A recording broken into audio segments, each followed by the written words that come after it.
كتير عالم تداولت على السوشيال ميديا معلومات عن سبب حدوث الزلزال، وشفنا كتير إجابات منها الصحيحة ومنها يلي ما ممكن تكون فيها أي شيء من المصداقية.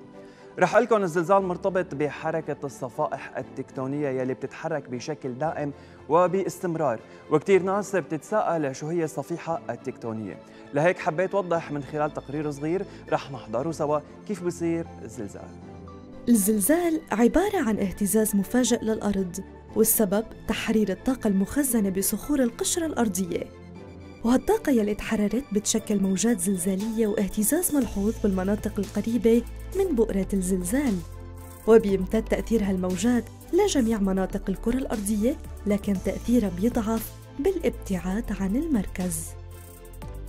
كيف بيصير الزلزال؟ تتكون الأرض من 4 طبقات أساسية، هي القشرة الخارجية الصلبة والستار الساخن شبه الصلب واللب الخارجي السائل والداخلي الصلب. بتشكل القشرة الصلبة والطبقة العلوية الصلبة من الستار منطقة اسمها الغلاف الصخري. الصخور تحت القشرة الأرضية بتتكسر بشكل مفاجئ وعلى امتدادات طويلة، وبيؤدي هالتكسر لحدوث انزلاقات صخرية، فبتتحرك الصخور باتجاه بعضها وبتتدافع بدون ما تتحرك من مكانها.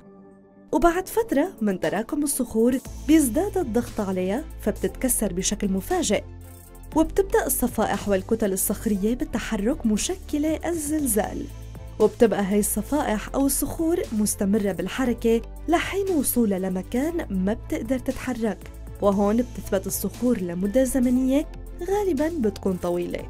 وللعلم القشرة الأرضية بتتكون من 20 صفيحة ضخمة، وبيطلق العلماء عليها اسم الصفائح التكتونية.